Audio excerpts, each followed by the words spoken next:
Hutchinson has 3 bills sitting on his desk that were advanced by legislators earlier today.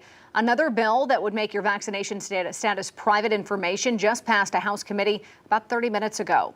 5 News reporter Catherine Gilker tells us what this bill would mean for employees and employers.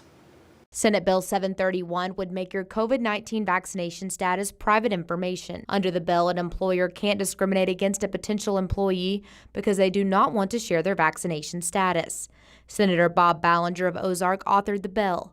The bill does not have an emergency clause because it didn't get enough votes in the Senate. When this gets enacted, provide a level of protection for those people who are going to lose their job to enable them to be able to apply for another job. Mark White with the Department of Human Services spoke against the bill, saying it will conflict with the Centers for Medicare and Medicaid Services and would be putting DHS at risk of not being able to operate their 7 facilities where they care for 1,000 Arkansans and more than 3,000 employees. Under this bill, they're going to face a choice of, do I comply with federal law and risk incurring literally millions of dollars of damages and court costs as a result of this bill, or do I comply with state law and risk my Medicaid and Medicare funding? Jackie Martin is the Arkansas State Director of the Convention of States. She spoke in favor of the bill, saying she's concerned that commerce and corporations' rights are being put before the rights of individuals. It is not constitutional for President Biden to issue a mandate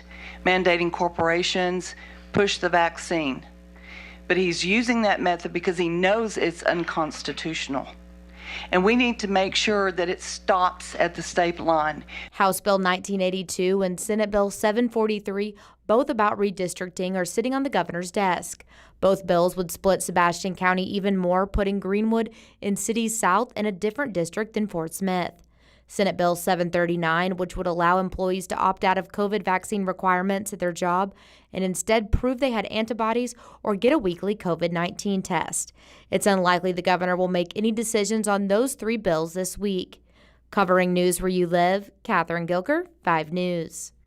Now, the governor has 5 days, not counting Sunday, to sign or veto that bill before it becomes law. The House and Senate both meet again tomorrow morning. New at 6 tonight, October.